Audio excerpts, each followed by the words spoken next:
Welcome to The Explainer. Today, we're looking at something, well, it's pretty wild. It's a new idea for building in space, and it starts by taking this dangerous engineering glitch, turning it into a superpower, and then, get this, adding a surprising twist: living glue. Okay, so here's how we're going to break this down. First, we'll look at this really sticky problem in space. Then, we'll see how a total shift in thinking turns it into a building tool. We'll get into the nitty-gritty of how it works, think puzzle pieces, and living glue.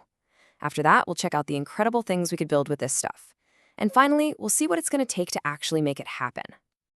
All right, so first things first, we have to wrap our heads around this really bizarre phenomenon, something that's been a huge headache for space engineers for, well, decades. Okay, so picture this. Out in the vacuum of space, if you have two pieces of metal that are perfectly clean and they touch, there's nothing between them. No air, no layer of rust or oxidation like we have here on Earth, and the atoms at the surface, they kind of get confused. They can't tell they belong to different pieces of metal, so they just bond. They fuse together into one solid piece. That's cold welding. And look, this isn't just some neat party trick. It's a huge problem, a really serious failure mode. We're talking about it seizing up moving parts, locking up critical deployment arms on a satellite. It can literally cripple a billion-dollar mission. So you can bet that engineers go to extreme lengths to prevent this. Special coatings, weird lubricants, you name it, all just to stop things from touching in the wrong way. But, and this is where it gets really brilliant, the core idea here is to ask, what if we've been looking at this all wrong? What if we just flip this problem completely on its head? What if this hazard could actually become our greatest construction tool in space? And this really gets to the heart of it, right? The thinking shifts from, oh no, don't let anything touch ever, to something much more clever. Okay, let them touch, but only in a very specific, controlled way. It's moving from prevention to programming. So this one question in the paper just changes everything. It reframes the entire challenge, and suddenly it opens the door to a completely new way of thinking about how we could build massive stuff in orbit, on the moon, wherever. Okay, so how do you actually do that? How do you control it? Well, the first part of the answer is brilliant in its simplicity. It all comes down to shape. So forget about smooth, flat surfaces. They're too risky. They could weld anywhere. Instead, imagine sculpting the surfaces of your building blocks into these incredibly complex, interlocking 3D mazes. They're basically solid-state puzzle pieces. They literally cannot connect unless they are aligned in one and only one perfect way. And check out how clever this is. You can bring two modules together, dock them loosely, and there's no risk of them sticking. They're just kind of resting against each other. But then, once you get them aligned just right, you apply a little bit of pressure, maybe just from the air pressure inside the habitat module.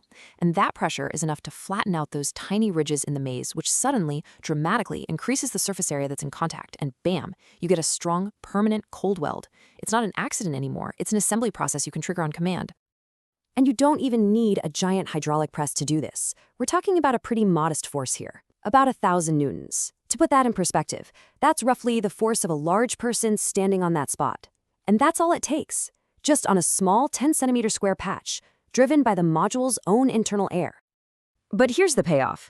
That small push creates an incredibly powerful bond. The resulting joint can handle about 18,000 newtons of shear force. I mean, that's just orders of magnitude stronger than it would ever need to be for normal operations. It's a huge return on investment, force-wise.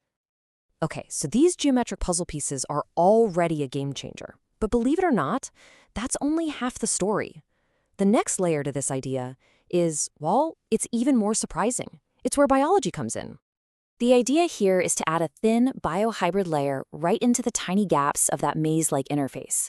You can think of it as a kind of living mortar. It's made of super tough microbes, and it can do some amazing things.